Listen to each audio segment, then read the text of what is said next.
Thank you for joining today.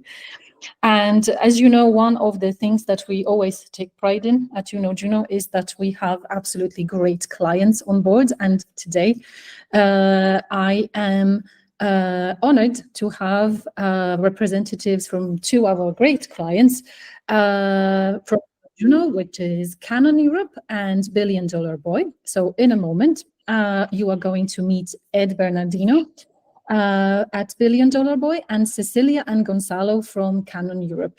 I hope that this event is going to give you a bit of an insight into how our clients are hiring, and we wanted to make this event as varied as possible for you. So whether you're into agency work or in-house work, or you actually are not sure, or you would like to do both, I hope we will cover all possible fronts and that you will be able to learn something new today. So why don't we start with Cecilia? Cecilia, could you introduce yourself, please? And then we'll move on to Ed and Gonzalo. Yes, of course. My name is Cecilia Harris, and I've worked for Canon Europe for 6 years now, being in my current role, which is the Creative Services Manager for the Canon Europe team. So I have a team of 5 people, and you can imagine for quite a big company, that's not a lot of people to produce content. So we work a lot with freelancers in our team as well, and YunoJuno. Thank you. Hi everyone, good morning. My name is Ed Bernardino, as Eva just said. It's an Italian surname, but I'm actually from Brazil. I've been living now in London for the last 14 years, and across the last 12 years, I've worked in a lot of creative agencies, like of Canon, MC Saatchi, WPP, a few other agencies, and now I currently work at $1 Billion Boy. We are a content creator agency. I've been here now for 3.5 years. I lead the talent acquisition team. We've got a team of 2 other people, so 3 of us. I've been working with YunoJuno for the last 10 years. I just had a brief chat with Eva, and I was one of the first clients with YunoJuno. Met Giles many years ago, so I feel like I should have a loyalty card now. I brought you guys across some agents that I worked at, so it's great to be here. Great to support the network, however I can. So great meet you all. Thank you, Ed. Ed knows YunoJuno from the first bug, I believe. I do indeed. Well, I hope it's much better now as a client experience. Perfect. Thank you so much. Gonzalo, over to you. And me, my name is Gonzalo Rodriguez. I've been working for Canon Europe for around 4.5 years. I work for a team. I work for Cecilia, for a team called Creative Services. I produce video and photography content for Canon. Thank you so much. So we have a couple of questions today that we would like to discuss, but obviously, as always, we will save some time for our audience to ask questions. So feel free, if you're ready, if your question is ready as well, please feel free to use the chat option to leave your question there. But also, as always, there will be time when you can raise your hand, unmute yourselves at the end of the session and ask your question as well. I believe that the good place to start would be just to ask, who do you hire on YunoJuno? So we know that we have quite a lot of history here going on, both with Canon and $1 Billion Boy, but it would be great to know what kind of, well, if there are any particular roles on YunoJuno that you hire for, who are they? What are they? Gonzalo, why don't you start? So we hire a multitude of freelancers. Particularly our team, we hire mainly, so as Cecilia mentioned, we have 2 sides of the team. We have the design side and the video and photography side as well. So from a design side, we do hire designers for various projects that we have within the business, because as Cecilia mentioned, we not only produce content or design work for the corporate side, but also for the ITCG and DPNS, which is the photography, the cameras and the lenses, but also the printers as well. And then what we hire a lot as well are videographers and photographers for various projects that we have. They could be from events to product shoots to anything really. Yeah, and I can add to that as well, because that's who we hire within creative services. And then there's also other Canon people who hire for other roles. So it could be writers to write for a website or for social content. We have project managers, we have UX designers.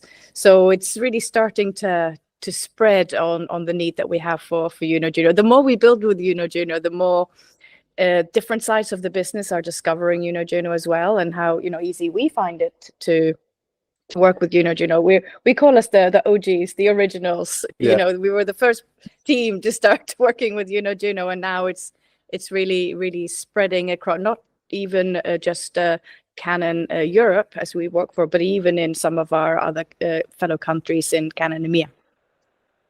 Oh wow! So you're going global. At least EMEA, step by step. So then we will see. I love that. Just to add to that, I think like any other creative agency, we hire pretty much every single team apart from office support or like the support roles. But across client services, we've been hiring account managers, senior account managers, account directors, a lot of the creative hires as well. As most of the agencies nowadays, they work on project base. So if you get a big win and we need to deliver very quickly, we're then going to hire creatives, i.e. art direction, copywriting, production teams, PMs as well. So across the board, we hire quite a few people within the platform, which is always great. I hope everyone is very curious now, because everyone has heard their job role and probably they're going to have lots of questions. Great. Thank you so much for this introduction. So I guess another thing that it would be great to know, so we have an agency, we have a creative agency here, and we have a company, a brand that hires, I guess, in-house. So in the previous episode of this series, Finding Your Freelance Match, we talked to some clients both on the agency side, and we learned a little bit about the culture and the type of hiring for agencies. And it would be great today, simply because we have an opportunity to discuss them slightly next to each other. It would be great to know if there is any difference to hiring. So on a very general level, is there anything that you are looking for in someone's experience or maybe in someone's personality when you hire in agency and when you hire in-house? Cecilia, would you like to start? Yeah, sure. I think for us within the creative services hiring, because we hire for visual people, whether it's people that needs to film something or take pictures of something or edit something, the portfolio is really what we look at first. It's to look at how strong is the portfolio and can we easily see that through the YunoJuno profile. One thing that I really like that YunoJuno has done in the last 6 months or year is that they added the showcase bit to the profiles, and that is so helpful when we're looking through. So instead of having to kind of find a profile, guess if they might be right, then we end up clicking much more. But if we can immediately just see in those top 3 pictures or 6 or 9 that might be showcased, that is really helpful for us. And then so after, we also look at is what they need to film or what their portfolio is, it relevant for what we need. So in our team, we hire a lot for events. So for example, we wouldn't need a wedding photographer to capture an event really, because we do corporate settings, which is a very different types of skill. So we look at, we look at, have they photographed events before? So we look specifically if on their portfolio that's showcased. We also do product photography. So we look specifically for, are they good at photographing technology, for example? Have they shot similar things? So yeah, it's looking at, can we imagine what our photos might, the photos or videos might look based on their portfolio. So I think portfolio is really, really strong.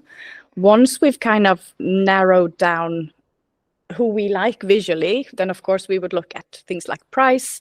Is it matching the price that our stakeholder has? And then we will always have, once we then narrowed it down, then we might be left with a handful of people. Then we might start calling people and having a chat with them, because then the third criteria is there a culture match, a personality match? You know, what would they be like to work with? Wouldn't you say, Gonzalo? Yeah, it's one of the things that is quite crucial for us is, yes, we have a look at the portfolio. The portfolio is obviously very important, as well as the price, how much that person charged per day or per project. But the next big thing for us, it's very important, is how well do we have that connection with that freelancer? What's the kind of attitude? And very soon, very quickly, on a phone call or a video call, for example, it's quite easy for us to establish and see, is this person right for us, yes or no? And then based on that, then we have, we commit to a project. And then also depending on the project, because obviously if it's the first time this person is going to do this project, we need to make sure that this person is actually able to do it and has the right skills and the right equipment to do it as well. So it's quite important for us. We ask loads of questions. For example, for us, one of the first questions we ask is, do you have a Canon camera? Because then if you don't have a Canon camera or a Canon, a Canon equipment, or your portfolio is not based on Canon stuff, then it's going to be a bit hard for us, because yes, you can hire Canon equipment, but it's not the same thing. You're not used to it. And we need someone that comes here and is very used to it. It's like almost an extension of their body, the camera, which I believe if there is photographers and videographers out there watching this, they'll know for sure what we are talking about. Yeah, and then maybe add from a designer perspective, things we look for there is particularly how good are they at reading a brand. So, we can see if they've designed for a company, does that really feel on brand for that company? Because for us, brand is really important. So we kind of look for that through a designer portfolio as well, or when we're chatting to them, if that's something that seems important to them. Perfect. Thank you. Ed, what would you add to that? I feel like Gonzalo and Cecilia, they've covered quite a lot there. I would say that from a influencer marketing perspective, when we need the freelancers because we need someone quickly, and sometimes when we're looking through a portfolio, if it is a creative, we do look for the sort of experience that they have had working with content creators. If they haven't got the experience, we are going to prioritize people that somehow made sure that they've exposure that experience work with content creators. So then we know that they're going to be able to hit the ground running. I think also highlighting the experience that you have that will match with what we're looking for. So for instance, we are working with a brand within the beauty space. If you can just highlight on your CV or on your portfolio the experience that you have working with a similar brand, it will be easier for us to distinguish who are the candidates that will be able to take the job. Because as I mentioned before, we work based on a lot of projects, and it's really important for us to have people that has interest. But also, I think what's really important sometimes, if you do speak with people that perhaps they don't have the experience within the influencer marketing space, which I really understand and appreciate, it's quite new and very niche, but have a genuine interest in this space makes such a big difference as well, because we want to work with people that believe in what we do. And I know some people might not believe so much in influencer marketing, and I do respect that. But if you are applying for those roles, you got to make sure that we know that you are interested within our industry. On a flip side of things, when I work sort of like above the line and through the line agencies, I would say exactly the same. Just kind of like match your portfolio or your CV to what we are looking for. There are always some keywords that we'll be looking for, as I mentioned. If you're looking for people that work with FMCG clients within client service, make sure that you highlight those experiences that you have. So then when you're looking for candidates, you can just match and then reach out to them really quickly, because it is really fast paced. So the sooner that we can get that information right, the easier will be the process, not just for us, but also for the freelancers as well. Thank you. So it seems that there are certain ways that candidates to just make it easier for you in a way by saying these things up front. So if it's clear that you're looking for someone with, let's say, beauty experience, then probably the candidate should mention their beauty experience in the first place to create this first kind of connection. Yeah, equally, if they don't have the experience, I always find quite, I always amazes me when people reach out to me on LinkedIn and be like, hey, Ed, I've seen that you advertise this role. I don't have the experience on this specific brand, but I do have a genuine interest. That's what I do on my side hustle. You know, like I've got a Instagram page that I talk about beauty and so on and so forth. So it's really going out of your way to show and demonstrate that you are interested in those accounts that we're going to be working with, because you know, it's really important that we find people that they have joy and passion in what they do. And if you are not interested in beauty, for instance, you're applying for a role within the beauty team, you know, I'm pretty sure you're not going to be enjoying the work they're going to be doing. So we want to make sure that you do enjoy the work that you're going to be doing at B2B. Thank you. And Cecilia and Gonzalo, you mentioned that seeing someone's portfolio is quite important for you. And I'm really glad to hear that you like the portfolio section, which gives you a bit of a glimpse immediately. But would you say, I can see that a lot of, especially YunoJuno freelancers, they have very professional portfolios, but there are also people using services such as Behance or maybe one of those generic portfolio websites. Would you say there is any difference in your experience when you look at images or videos or video reels? Do you have any tools which you would recommend using from your point of view? From my point of view, I just love a creative that has their own website, because that's how you can really see how their mind thinks, how they categorize things, what they put a focus on. So, you know, I really like how you talked about, you know, that passion, that true passion. Their true passions are really going to come through in their website portfolio. If you go on Behance, for example, it functions a little bit differently. So yeah, I love a good website. Just add to that, the thing that we obviously hire freelancers, but we also hire, you know, for our team itself. And one of the things that it's quite crucial, especially on the video side, I'm more video, and I'm very adamant to have things that make sense. And one of the things that I normally look at, and I find it quite tricky, is if a videographer puts out a show reel, and most of you put show reels on, you know, at the end of the year or beginning of the year, it is so crucial for us to understand what do you actually done on that portfolio. Because you can have gorgeous shots. Did you shot that shot, or someone else did shot that particular shot? And that's so crucial, because the last thing you want to do is put out portfolios that it's not yours. Yes, you were part of that production, but did you actually done that specific shot that you actually include on your show reel? Because if you didn't, then you're not selling exactly what you do. And then if we hire you and if we ask you for that specifically, then you might say, actually, I didn't do that one, or, you know, it was someone else that actually done it. You know, we're talking about things like simple things like, you know, a Steadicam shot when you actually don't have skills to have a Steadicam, all those sort of things. Or, for example, having, you know, 3D or a very complex CGI stuff on your portfolio, and then, you know, we actually hire you for a CGI project, and then you actually don't have the skills because actually it was someone else that done it. So be very specific on, is this exactly what I've done? Because that's what I want to sell. And then actually, like you said, it's so crucial. If you have a passion for it, but if you're not 100% sure that you can do it, just be firm. Like, just say it. You know, be honest and say, actually, I would love to do more of this. I'm not 100% like amazing at this at the moment because I just started, but I would like to do it. And then we can find you a project that actually it's more like on an entry level. There is not so much pressure from a time sensitive or from a budget sensitive, and then you can actually do it. So that's for me, that's my big take. We have actually done that. We have an example of that, because we had a videographer that we brought in that does filming and video editing, and he's now doing photography for us, because sometimes when you're on a job, people say, oh, can you just take a few pictures? And he came to us and he said, because I'm the photography expert in the team, he said, Cecilie, do you mind when I'm over next time, to just spend a bit of time with me. And we've almost trained him up to do some photography. So now he's actually booking photography jobs as well. So yeah.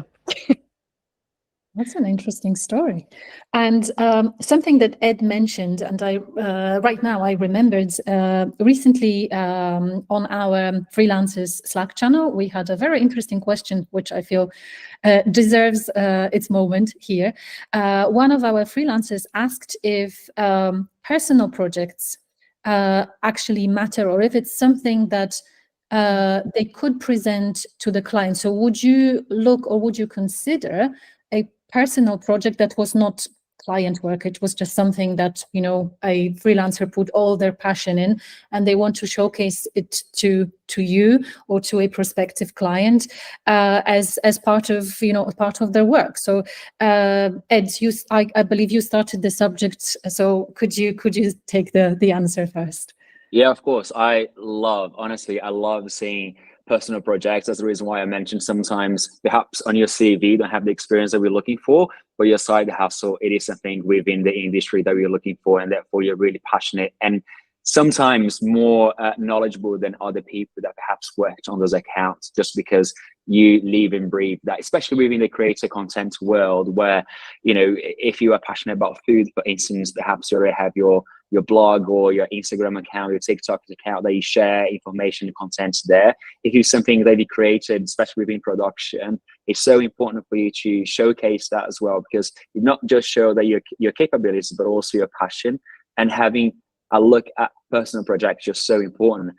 Just as we were talking about this, just on what Gonzalo was saying, I think it's so important for you to really make sure, as he was saying, to just highlight what you have done on those shots, because we have had a couple of situations exactly the same, where we hired someone, they said they did the job, and then when they went to the job, they were like, oh, that wasn't me, that was somebody else. So just highlighting that, because it's so important to make sure that you make us aware of what you did in those shots, in the shoots, compared to what other people did in your team. But yeah, answer your question, Eva, I think showcase your personal projects. It's so important. If it's a project that you're proud of, I think you should. I would love to add to that if I could. It's such an interesting topic. I think it probably won't be the first thing that books you the job, but if you've made it to that, the tight edit, that could be the thing that gets you the job in the end. What it helps me to really see is, because usually personal projects have a lot of passion, it has a lot of storytelling.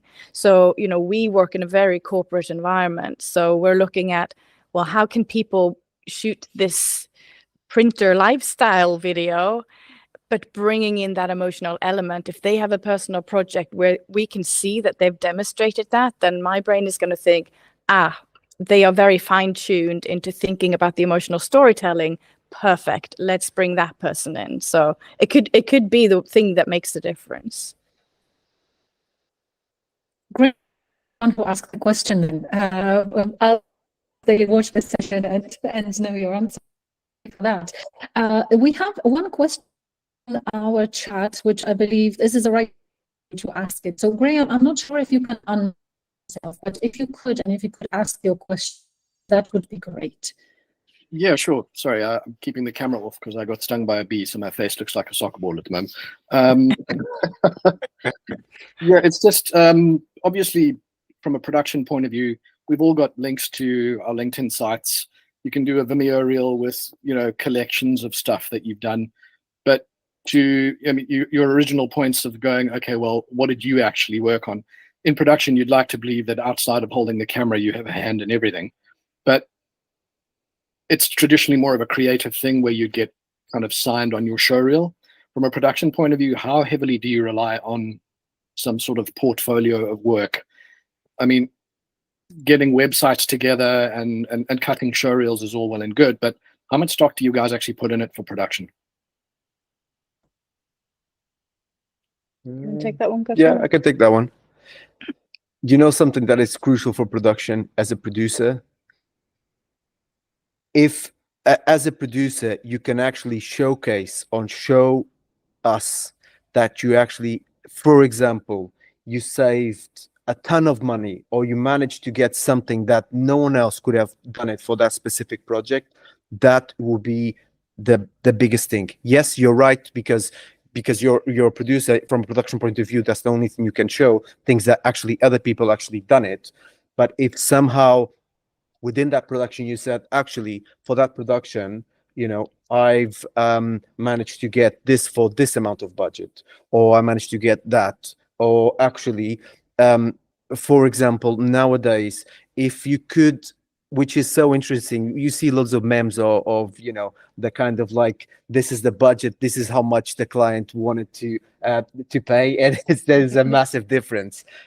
If somehow, which is tricky, but somehow you could show us or show the client that actually this is how much I managed to get for this. This is incredible, because nowadays, as you guys can imagine, cutting budgets is like left, right, and center. And for us, if a producer can show us that they actually can get a massive production or something very, very meaningful for a very tight budget, not talking about like minimal, but something that it makes sense, then for us will be absolutely, because we want to save money and we want to create amazing things. So that's my take on that. Kind of like creating mini case studies.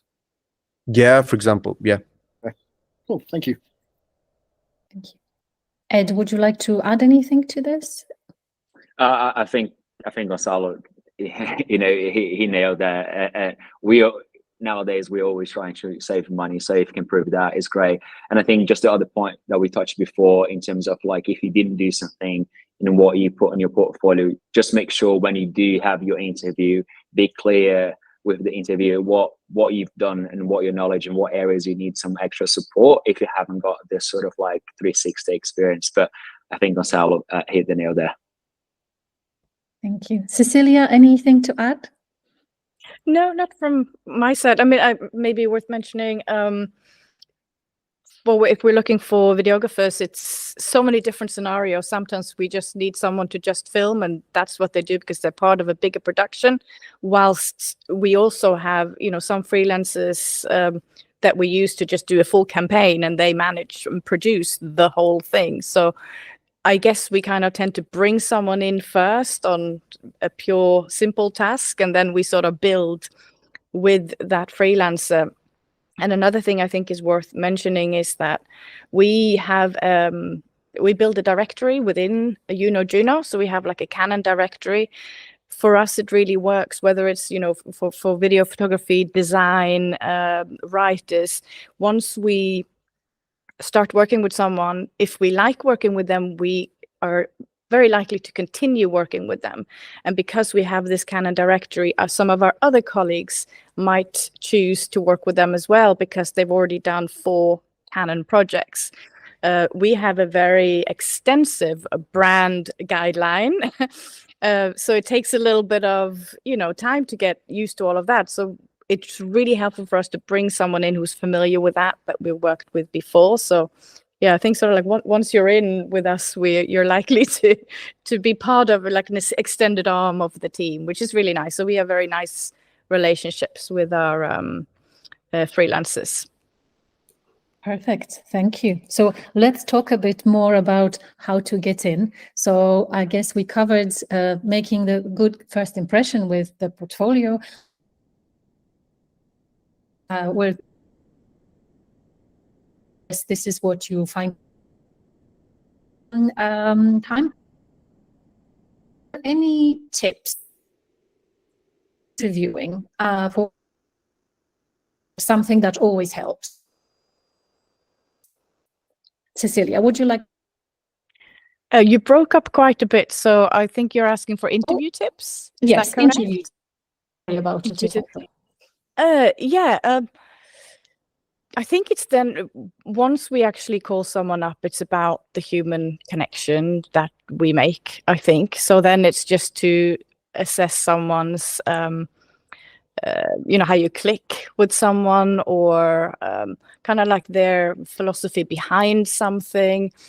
For example, I had a click call or a interview, whatever you want to call it, with an event photographer the other day.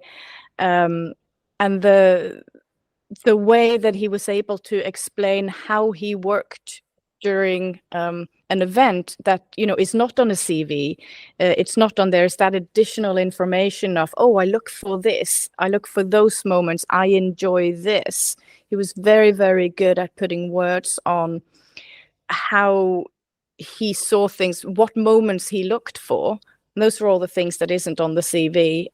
So that really then helped make me feel comfortable saying, he's exactly what we need, because that's what I look for. That's what I think of. That's, you know, he was talking about, oh, I always capture, you know, shots that has the Canon branding, making sure I always look for the emotional moments. So I'm telling an emotional story as well.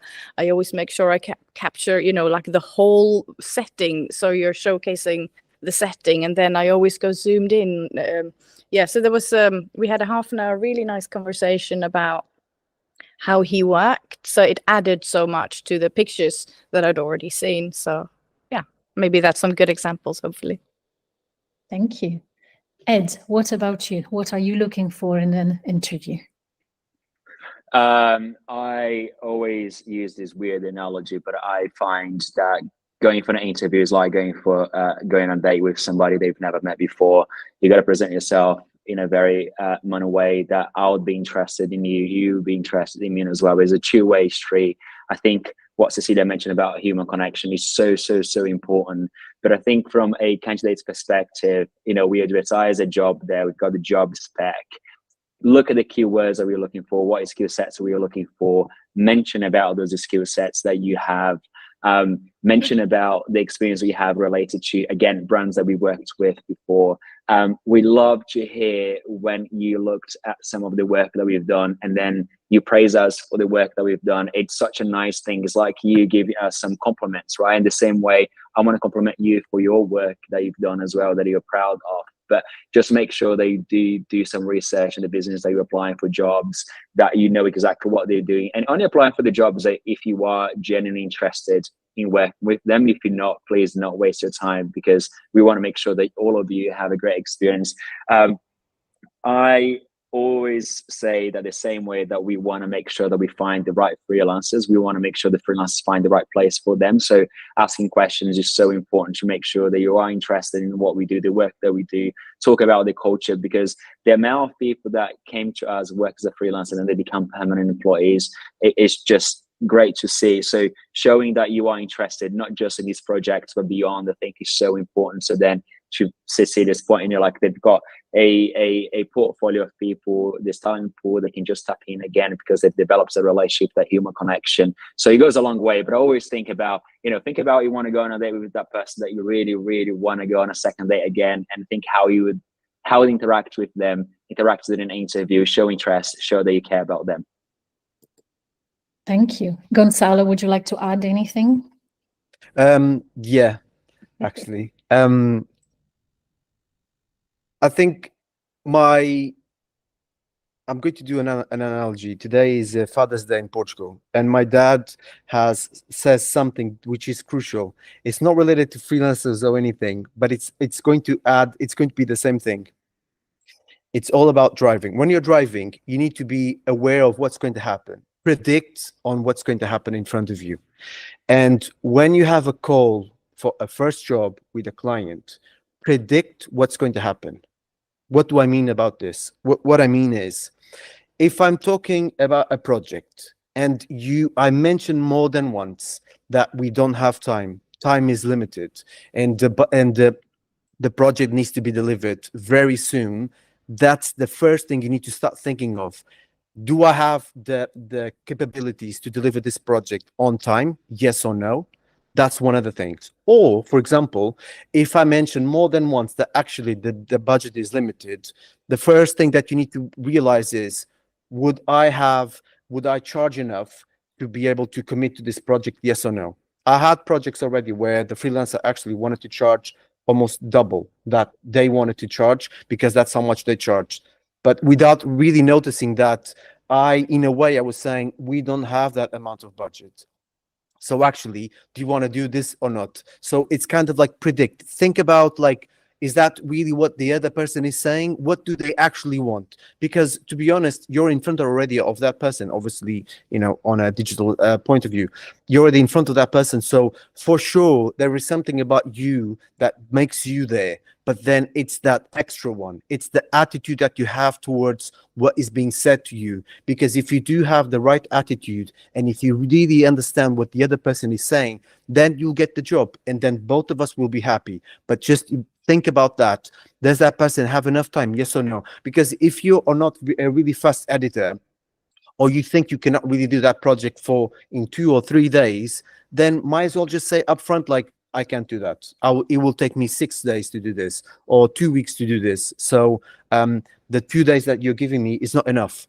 You know, obviously, as soon as the relationship established between us and the freelancer, then obviously we understand how fast he or she is. And then we can speak with the stakeholder and say, this is an amazing freelancer. He or she will take a little bit longer than you know, it needs to be, but you're going to have an amazing asset towards the end. Or the budget, you know, this is the budget that you have, but actually bringing this freelancer is going to give us so much more. So, you know, just read the signs. That's my take. Read the signs. Thank you. And of course, then the first job becomes the, you know, the opportunity to get the next one, because that's how you actually perform that first job then means if you'll be invited back or not. All very good tips. I'm conscious of time, and I would like everyone to have an opportunity to also ask their questions. So maybe let me open, so the mic is yours, dear attendees. So if you have questions, please feel free to raise your hands, and let's start our Q&A.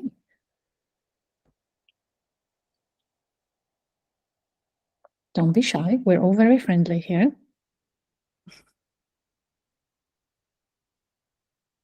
Maybe someone is furiously typing in the chat window.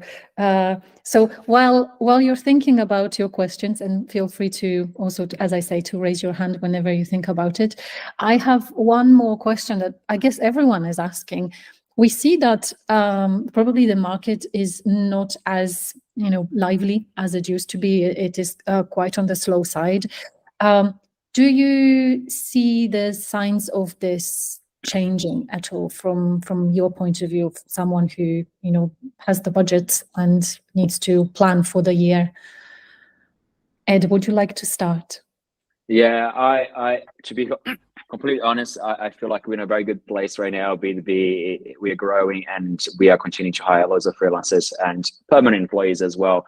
My take is that a lot of clients nowadays, they decide to work on project basis rather than a retainer, which puts us on a very difficult situation. So if you do win new business, it means that we make new hires. If you do not win new business, we can't make new hires. So it all depends on how many projects we get through the doors. Thank you. Shall I add from our perspective? Because obviously we are in-house. So what's happening on our side is that because our business unit either work with us, or they work with a freelancer, or they work with an agency. So Canon does work with a lot of agencies. What's happening is that because agencies is the more expensive part, a lot of the activity is shifting from agency work into trying to get my team to do it, because we cost nothing in-house. So there's going to be a big money save. But because I have 2 people that can film and take photos and 3 people that can do design, it's not enough to support the business. So we're actually seeing an increasing need from our side in needing to use freelancers, because everyone's trying to save money. And for example, using a freelancer will be more affordable than if you're hiring a big agency, for example. So yeah, we're actually seeing a growth in what we need internally here. Thank you. I believe we have one question from the audience. Oh, that's great to hear. So DJ Shira, I know this is not your real name, but I absolutely love this pseudonym. Thank you. Yes, my name is Belle. I'm a senior graphic designer, I guess you could say. Sorry, I came in late because I'm actually on the sneak at work from home. anyway, there's a gap in busyness. What I wanted to ask, because I've been a freelancer for 20 years now, started in Melbourne and moved to London in 2008, and I've only had 2 permanent jobs in that time. I much prefer to be a freelancer. And I'm always interested in, with YunoJuno and the profile that we have, what we write in our profile section and how you only see the first 2 lines. What is the best first 2 lines to grab you? You know what I mean? Simple things like that, because it's a mystery to us on the other side. We're like, oh God, what's the best thing to write? I know it's job specific, client specific, industry specific, but do you have any tips for things like that? Same as like maybe the first 3 items in the folio that show up. Because I put my favorite pieces up that I love the most, but they're not always relevant to specific jobs, because I can do lots of different things, I'm also a creative art worker. I've worked in print, digital, I've worked in, alcohol and corporate and music. I've done so many different things, because that's the only way to survive as a freelancer, really, is to be super multi-variable. So yeah, if you've got any tips for that, like what's the best first few lines that you want to read? And work like to see in your folio, I'd be grateful. Hey, Belle, I'm happy to take this. I think, as you said, like depends on the industry you're applying for jobs. Working within the creative industry, we are always looking to get to know you within this sort of like 3 seconds, as you said, like the 3 first paragraphs. How can I get to know you on a human connection without having the human touch, if that makes sense? But, like as you just spoke there, you made a laugh about your name and from Melbourne and you moved here 2008. I think just like give a snapshot from that, we kind of like, like I think this is someone I would like to work with based on that personality, kind of like first 3 paragraphs. And then when you talked about your portfolio, like putting the work that you're most proud of, I think is a statement of your passions, and also we can look at them, but then we catch our attention to look at them and then like scroll through and you see what else you've done any other experience within the job that you're looking for. But I find that when we read something that's quite funny and it's quite interesting and catchy, is always really important. But again, it's speaking from a creative perspective, because that's the kind of people that we're looking for. Okay, cool, good to know. Thanks, Ed. Yeah, I think I think Ed has pointed out a lot of good things. The first thing I do is to look at the pictures. That's just from a visual perspective. Yeah. So I think the first thing I would look at is the 3 that shows on top. So if you have different types of graphic design that you want to showcase that in the top 3. And then I'm going to want to scroll and expand. And then I'm going to want to click into your website, etc. And I think like in the first 2 top lines in the actual text is the key ones. I love to see a bit of a bit of personality in those, because again, we're all human and want to enjoy working with each other. But at the same time, I want to know, have you designed for a corporate before? Because not all the work, that design work we do is super fun. So we also need to know, have you done a, brochure, this and that, that kind of stuff. So I think it's kind of nice in the beginning to just mention, whether you're looking for, I want to do fashion design, I want to do a corporate design, I want to do, whatever it might be, to even in that first 2 lines, if you can somehow get in your key focus areas and what you enjoy doing, that's helpful, because that's, I look at first paragraph, that's kind of what I look for. And if I don't see the word corporate there, I kind of don't maybe have the time to read the rest. Amazing. That's great to know, because I've been told since the dawn of time, when people used to meet in person in the old days, when you used to haul your folio that was like an A2. Yes, remember those days. And I was told, you're too creative, you're too passionate, you can't work in corporate. And I've worked in corporate extensively, because I'm a professional designer. I understand corporate consistency and seriousness, and it took me a little while to figure that out, that I had to be this shape-shifting chameleon to make people feel safe and understood, instead of scaring them with like my DJ Shira photo. But yeah, But I think, yeah, amazing. That's great. That's so invaluable. Thank you. but I think it's really, yeah, it's really good that you showcase both of those sides of you, I think, because if I see someone that has only got corporate thing, or if I see someone that could do corporate perfect, but they've got like a creative fun side, then I'm going to go with the person that has both. So showcase both. That's what I would say. Great. Yeah, that's good. That's good. I might change my top 3 images because at the moment they're very colorful and dynamic. Amazing. Thank you so much. Thank you, Belle. And Annabelle has asked the question. Annabelle, if you can unmute yourself, please feel free to ask it.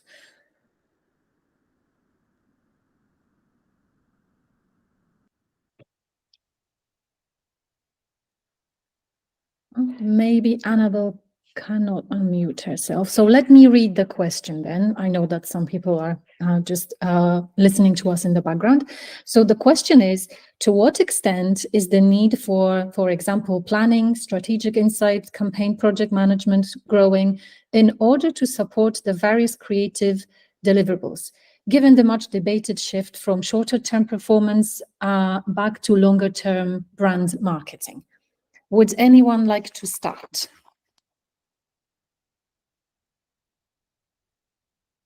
I'm not too sure. Yeah. Sorry, Gonzalo. What's the question? I'm not too, I was just going to say, I'm not too sure if I understood the question, to be honest. So yeah. Let's give, okay. So maybe Annabelle, if you could maybe rephrase, sorry about it. I guess it's also me reading it from a really small screen, but we can come back to this in a moment. Oh yeah, do you need more planning, insight, support? That's the short question. I mean, we hired a content planner. So, you know, here at Canon, a content planner role is something that we have looked for through YunoJuno. So yeah, that's definitely a skill that's really helpful. Same. I don't know if that answers the question. But I think, and about your point is that we've just hired someone from Meta. She's leading our insights and data team here at B2B, and we just worked with 2 freelancers from YunoJuno doing data. And I think we are pushing a lot more data and insights to clients, really trying them to understand the power of having data and insights within their campaigns, for sure. Sometimes clients just need to be taught and in a language that they can understand what insights and data will help their campaigns.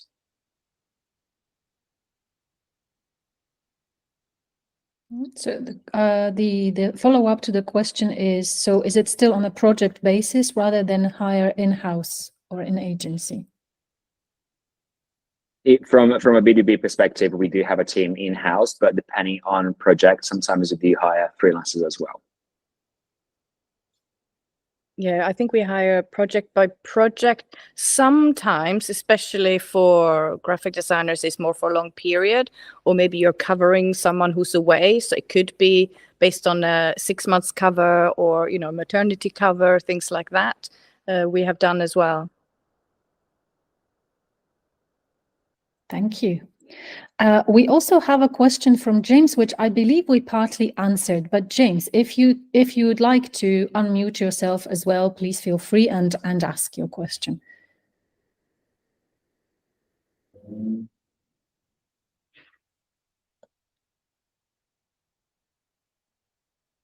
Okay, maybe James is also not able to do it, so let me just quickly read it. Do you suggest prioritizing personality, humor, etc. in your profile to capture attention? Or is a more professional tone of voice that gets to the point quicker a better approach? So it's very similar to Belle's question, but if there is anything that you would like to add, please feel free. I think I would get in the business thing first, and then maybe bring in the personality second. I don't know if Ed and Gonzalo would agree with me. I wouldn't disagree with you. Again, I think it goes to the point of where you're applying for the roles. Like from a creative perspective, creative agency, we're always looking for that sort of like personality, the people that we want to work with. Perhaps if you're doing 2 paragraphs, the first one you can just talk about your personality, and the second one, the sort of like brands you worked with, for the passions that you have, or vice versa as well. You know, as long as if you've got all the information within your first 3 paragraphs, I think is really important. It's like reading a LinkedIn profile as well. We're always looking for that kind of like, are you creative? Are you interested in the industry they work in? But I think it really depends what industry you're applying for the jobs. Thank you. Do we have any other questions? And by the way, if you feel you don't want to ask your question because I'm going to call you out, I'm only doing it because we're recording this event. And obviously the people who are going to watch it later, they will not see your question. So that's why we want to basically say the questions out loud, but I am happy to read them for you if you cannot speak. So feel free to type them in the chat.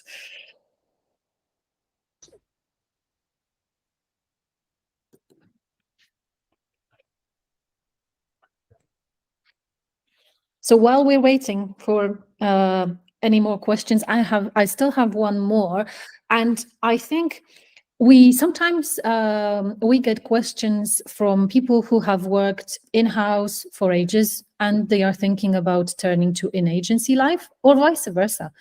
Do you think this kind of transfer is viable? And if so, what should such candidates do, or how should they showcase the work to prove, if there is any need to prove it at all, that they will be capable and they will be fine working in a slightly different environment? Ed, would you like to start? So are you saying someone that worked, for instance, at Canon and then came and worked for B2B?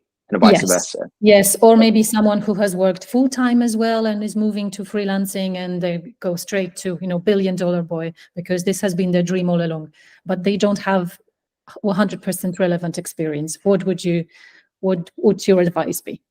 If they don't have the experience needed, the passion is really important, showing that they are interested, especially within influencer marketing space, as I mentioned before. But when we hire a lot of client service team as well, so whenever we're looking for someone that, if they have had experience working client side, so for instance, if they work at Canon and we might have a project to work with them, it's always so helpful to have someone that understands from a client's perspective as well as an agent's perspective. I think culturally sometimes it can be a bit challenging. So if they come from a client side that perhaps was quite corporate, and the agency side is way more relaxed, is way more chilled. I'm wearing a hoodie, you usually go to work, like wearing a t-shirt. So it's very kind of like laid back. So just be prepared for that change and shift as well, and just be yourself, be your true authentic self if you move from a client side to a creative agency. Did that answer your question? I'm not sure if you want anything else specific. I think it did. So thank you. So let's hear it from the other side. So let's say I've always worked, I've been a freelancer working in agency, and now maybe I want to try a bit of an in-house life. Any tips, Cecilia or Gonzalo? Well, actually, both of us used to be freelancers, so we're probably both good examples. I was a photographer for 8 years, freelancing. Before that, I had 15 years at Cisco, and then I left that, and I had 8 years doing my photography. So I think, obviously, I like what Ed was saying about the culture shock, but I did have some corporate experience before. But if you've done freelance your whole life, it will definitely be a culture shock to get into a corporate. And that is actually one thing that we look for, because we have hired in-house a lot of videographers, photographers. And the one question we always ask is, how would they feel going from being a freelancer to being in a very corporate environment? So that is very, very valid. I think one thing to do, if you have any experience in not just your field of art, so if you have, someone mentioned on the call, project management experience, that they've done part of their freelancing. If you mention what type of other I guess, soft skills you have, that's going to be really key for us, because then we can understand, oh, they've done project management, they don't mind the admin work. Our worry is that they'll be bored when they realize how much admin there might be to do, because you know, if you're hired in-house here, you're not just filming anymore, or you're not just designing anymore, you're managing a whole bunch of other initiatives, so it becomes project management of other things. Are you going to be okay with that? And have you done similar things? So that's one of the things that's important for us to know.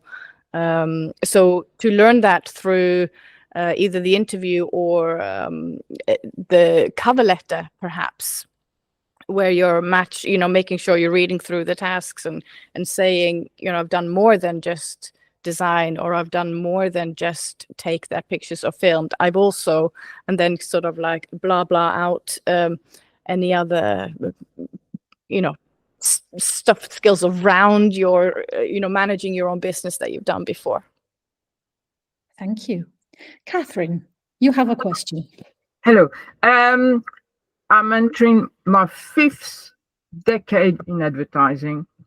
And yesterday I was chatting to a freelance platform in France. I'm a French copywriter. And she said, you've got far too many things on your portfolio, but there are things that I'm proud of, which happened, maybe 10 years, 20 years ago for Nike, and really huge clients I'm very proud of. But she said, no, you've got to cut off. So what would you say, show things from 10 years ago, 20 years ago? How, I find it absolutely incredible that, longer your experience is, that you shouldn't show it because it means you're too old or something. It's quite strange to me. So I have things I'm proud of from now, but also from a long time ago, like Nike, and she said, no, get rid of it. And I think, wow. So what do you think? I know you especially in visual, but I think it's a general question, really. I can, my answer to that. I think, what's important is relevancy to where we are at the moment. Because if you put your Nike project that was shot 20 years ago, the budget 20 years ago was completely different from the Nike project that you're going to do next week. And that's a big difference, because what you're going to achieve, or the way you're going to achieve what your last asset, that's going to make a massive difference. So obviously, if you're proud of it, yes, you show it, absolutely. But also, for example, from a visual point of view, depends on what it is, but I'm talking about more. It's not visual. I'm a copywriter. Oh, copywriter. Copywriter. So it's Yeah. copy I'm very proud of. Yeah. It's transcreation. I don't know if you know what transcreation is. It's adapting from English into French. Yeah. And it was the first transnational campaign ever. Nobody else has ever done that before. So I should be proud of that, but it sounds like, oh God, you're a dinosaur or something, which is totally missing the point, really. Yeah, and also, like, this industry has so many young people, especially, for example, we work with Global Academy, so we have loads of students that come in, and majority of them nowadays, they want to be content creators. And what we try to do, me and Cecilie, because we've been doing this for a good few years as well, is trying to give them like a reality check as well, and saying that there is so many different variations on your portfolio, on your career as well. So from a copywriter point of view, like, for example, as a copywriter, how much AI scares you?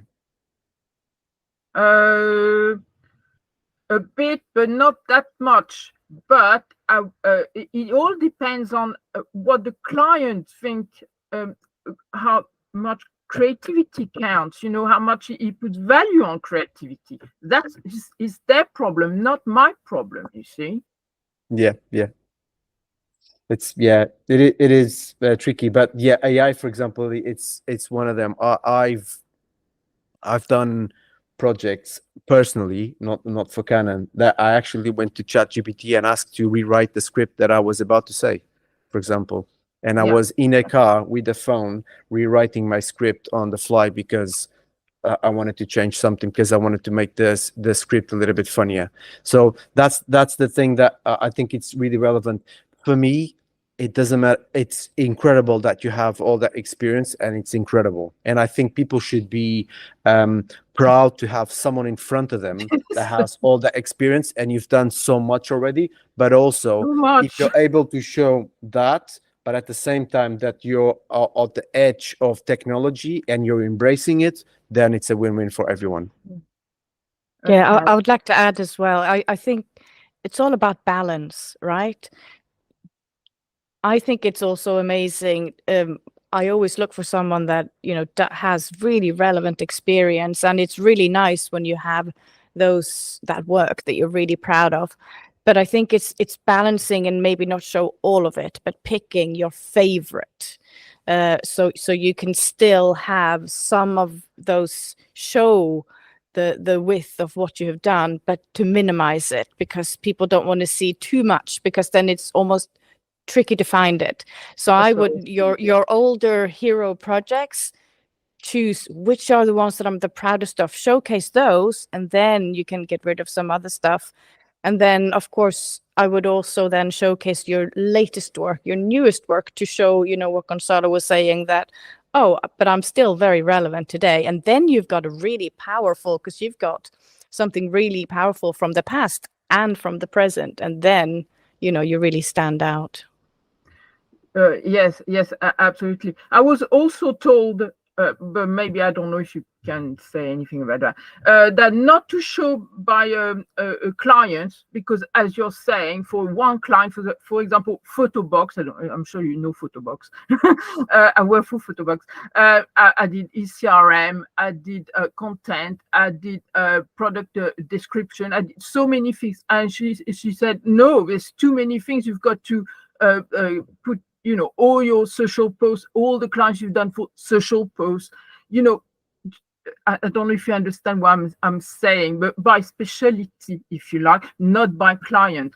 And it's like, oh my God, what am I going to do? I have to cut bits, everything, for example, social posts I've done for many clients, but she said, no, put everything into one category, because that's what the client wants to, they're looking for this specifically.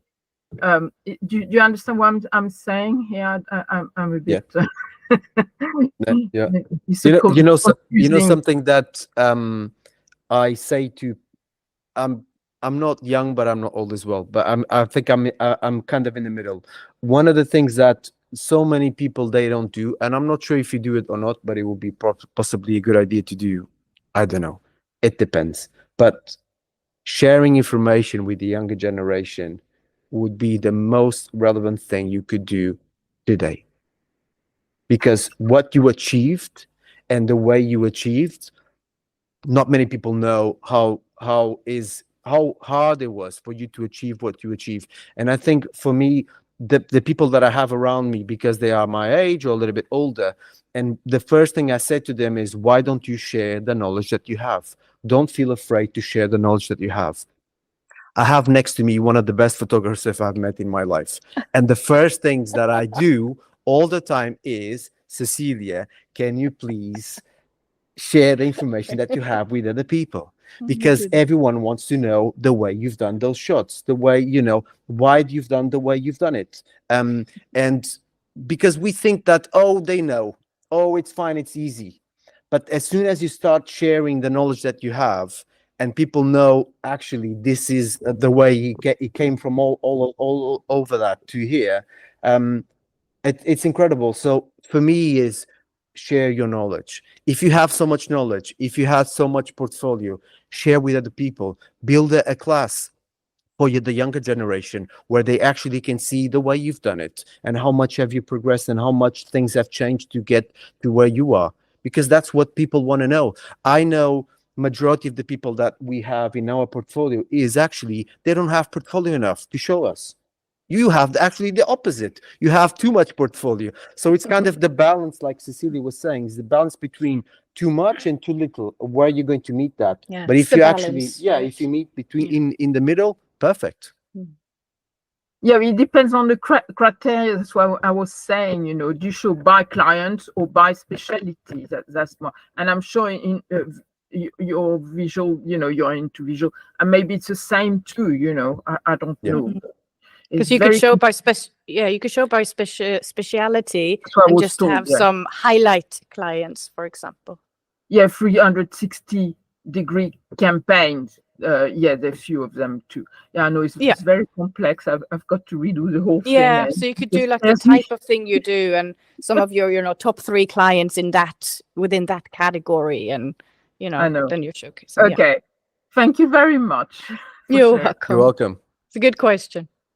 Thank you. Thank you so much, Catherine, for this question. We have slightly run over. It feels like we need to run another episode of this series again. But I hope that you found it helpful, and I hope that our speakers had fun answering our questions. So thank you so much for being here today.